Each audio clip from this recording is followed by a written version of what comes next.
Welcome to the Deep Dive. We're the show that takes the sources, digs through them, and pulls out the key takeaways for you. Today, we're tackling something pretty universal, finding that perfect gift, especially for a really big milestone. And yeah, we're talking about the big 50, Yeah. the 50th birthday. Our source for this deep dive is a guide called The Golden Age, 50th Birthday Gift Guide.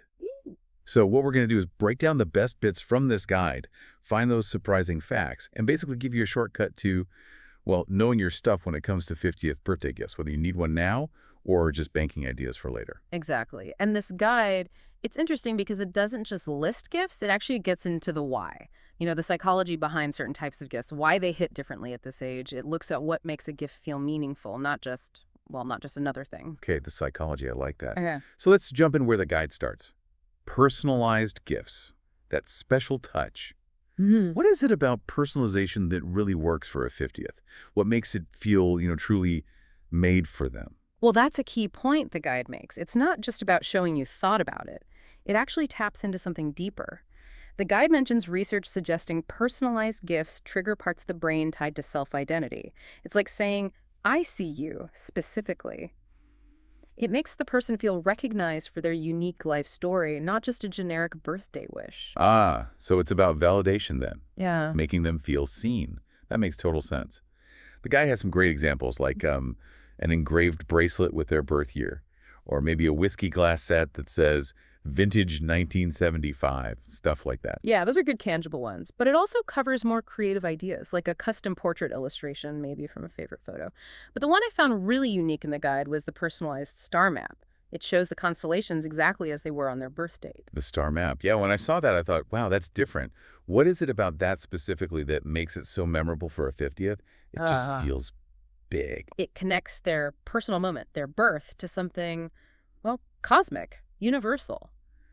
The guide suggests these kinds of gifts offer a unique anchor point in their life narrative.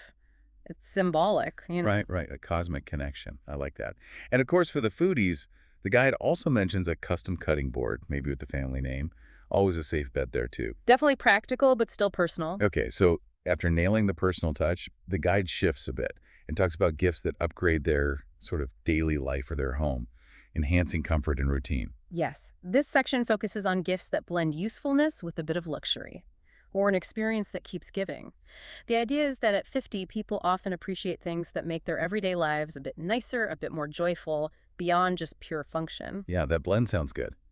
The guide mentions a smart digital photo frame, the kind that updates with family photos over Wi-Fi. Imagine new pictures just popping up. Exactly. Or things like luxury candles or diffuser sets. Lavender for calm, citrus for energy. Simple ways to change the feel of a room. Or maybe a subscription box, like wine or whiskey. A little curated treat each month. The guide highlights those, and also something more sentimental for this age. A memory jar.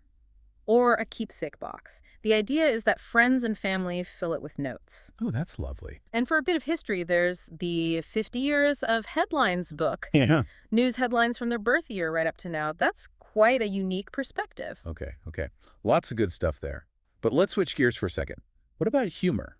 The guide says, for people with a good sense of humor, laughter is important, especially for a milestone. Absolutely. The guide actually talks about the psychological plus of laughing on these big occasions. It suggests humor can kind of diffuse any pressure or, heavy thoughts about hitting a big number. It builds connection through shared fun. Good point. Avoids things getting too serious, maybe.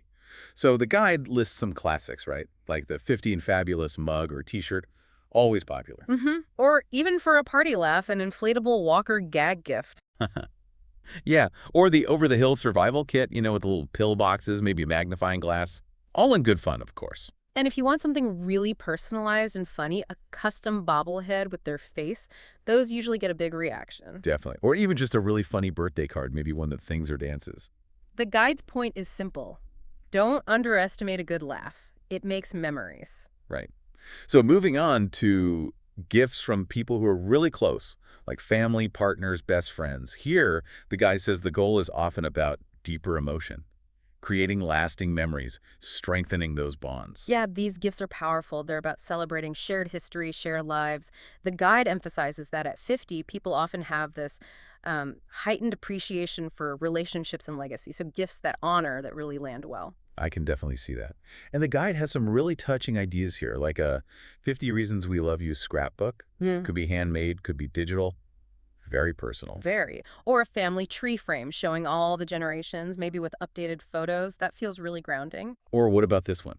A Letters to the Future journal, where people write messages for them to read later on. That's a beautiful concept, building an evolving legacy. And for a partner, the guide suggests an anniversary photo collage showing their journey together. Mm-hmm. And even something like a customized calendar with family photos. Just a nice month-by-month reminder of loved ones. Daily connection, exactly. Okay, now this is where the guide gets really interesting, I think. It says, sometimes the best gift isn't actually a thing at all, it's an experience. Yes, this is a big one in the guide. It actually cites some research suggesting that memories from experiences often bring more lasting happiness than material stuff. You get the fun of looking forward to it, the experience itself, and then the memories you look back on. It becomes part of your story. That makes sense. And the possibilities feel huge, like a spa day, massage package, total relaxation. Or a weekend getaway. Could be a fancy staycation nearby, or maybe renting a cabin somewhere peaceful. What about learning something new, like a cooking class or a wine tasting tour? Great for couples or even a small group. Definitely. And then there are the real wow factor experiences the guide mentions. Think hot air balloon ride or a helicopter tour over the city. Talk about unforgettable. Well, yeah, a hot air balloon ride. That's definitely a statement gift. The guide really frames that as more than just fun, like a shift in perspective. It creates a core memory, doesn't it? And of course, simpler things work too. Concert tickets, theater tickets for their favorite show. Shared enjoyment. Okay, so experiences are powerful. But let's swing back to more traditional gifts for a minute. The guide has a section on timeless elegance. Gifts that have that, enduring quality, a bit of sophistication. Right. These are often seen as investment pieces, things that last, maybe even become heirlooms. The crucial thing the guide raises here, though, is making sure it fits their actual style. It needs to feel luxurious but also genuinely them, not just generically fancy. Yeah, knowing their taste is key. So the guide suggests things like a luxury watch, or maybe some distinctive jewelry from a brand they love. Or something practical but still stylish, like a really nice leather journal or a quality travel bag. Useful but refined. And for someone who likes to entertain, Ah, a crystal decanter set. Very classic, elegant barware. definitely. Or for a music lover, maybe a vintage-style vinyl record player. It's got that cool, nostalgic vibe, but still feels classy. Well, I like that one. And the guide also suggests fine art, a print or canvas, maybe inspired by an artist or a place they love, something personal and lasting for their home. Okay, now what about gifts that come straight from the heart, maybe made by hand? The guide covers DIY gifts, too. What's the takeaway there? What makes those special? It really boils down to the personal touch, doesn't it? And the uniqueness. The guide stresses that these gifts show a real investment of time, effort, and care. You can't buy that. It's literally crafted with the person in mind. Totally. And the guide has some great examples, Hmm. like a memory video montage, pulling together birthday messages from everyone. That can be really powerful. Hugely powerful. Or a handmade quilt or blanket. The guide even mentions making one from old t-shirts or photos, turning memories into actual comfort. That's incredibly personal. Wow, yeah, that's deep. And think about a homemade recipe book, family recipes, notes, passing down that heritage. Or baking. A custom birthday cake or cookies decorated with things they love shows you pay attention. Exactly. The guide even suggests trying your hand at making jewelry or putting together a craft box based on their hobbies. It's all about that personal effort. All right, next up, wellness and self-care. The guide talks about gifts that help the person, nurture their mind and body, feel their best. Yes, and this is really important according to the guide. At 50, there's often this renewed focus on well-being, managing stress. So these gifts aren't just nice to have. They support sustained self-care. They offer comfort, relaxation, peace. It's an investment in their ongoing health and happiness. That makes sense. Investing in well-being. So what does the guide suggest? Like a weighted blanket? I hear those are great for sleep and calming anxiety. Weighted blankets are definitely mentioned. Also, a yoga or meditation set, maybe a nice mat, some blocks, maybe a guide or app subscription, encouraging that mindful practice. Yeah, speaking of apps, a subscription to something like Calm or Headspace. Ongoing support for mental wellness right there. Precisely. Or an aromatherapy kit. Essential oils, a nice diffuser, creating a calming home environment. And for just everyday aches and pains, a foot massager Or maybe one of those heated back pads. Oh, yeah. Simple physical comfort can be such a gift. The guide really emphasizes how these things support long-term well-being. Okay, what about the adventurers? The people always planning their next trip or dreaming about it. The guide has a section on travel and adventure gear. It does. And these gifts are great because they feed directly into someone's passion for exploration. The guide points out that 50 can be a time when people either have big travel plans or maybe they're rediscovering the joy of it. So gifts that help make travel easier or more fun are really well received. Makes sense. So practical things like a travel organizer set.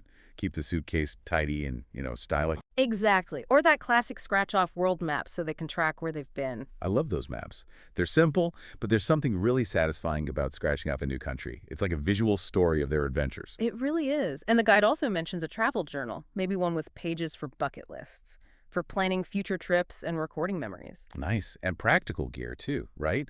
Like a high-quality backpack or duffel bag, something durable and good-looking. Hmm. And the absolute must-have for comfortable travel these days: noise-canceling headphones. The guide calls them essential. Oh, totally essential for flights or trains. Yeah. Big difference. Okay, we're nearing the end of the guide's categories. What about people looking for something really out there? Truly unique. The guide calls this section extra unique ideas, the wild cards. Yes, the wild cards. Yeah. These are the ones designed to be truly memorable, maybe even a bit extraordinary. The guide links these to broader ideas like personal discovery, legacy, even nostalgia, gifts that really stand out from the crowd. They definitely do. Okay, get this. Naming a star after them. How cosmic is that? Right, talk about a lasting gesture. Or, on a more down-to-earth but still profound level, a DNA ancestry test kit, helping them discover their roots. That's fascinating, too. Connects to identity again. And here's a really creative one: a custom comic book that tells their life story, maybe casting them as the superhero. That's brilliant. So personalized and fun. Or tapping into nostalgia: a vintage candy box filled with sweets from their childhood era. Simple, but can bring back powerful memories. Oh, wow, yeah. Sweet memories, literally. And one more the guide mentions: a birthday time capsule box. You fill it with things from now, photos, maybe price lists, current trends for them to open years later. A message to their future self. Cool. It connects the present moment to their future legacy. Wow. Okay, so we have covered a lot of ground today. From super personal things to funny gags, amazing experiences, elegant classics. What this whole deep dive into the Golden Age guide really hammers home, I think, is that the perfect gift, it's not about the money. It's really about the thought you put in, right? Yeah. How well it connects with the actual person turning 50, the specific moment in their life. Absolutely. This guide shows that hitting 50, it's not just a number. It's a chance to celebrate everything they've done, everything they are, and maybe all the cool stuff still ahead. And thoughtful gifts are a really powerful way to be part of that celebration. So here's something to leave you with, a final thought to chew on. When you're choosing that 50th birthday gift, what kind of story do you want it to tell? What kind of memory or maybe even legacy do you want that gift to help create for someone special?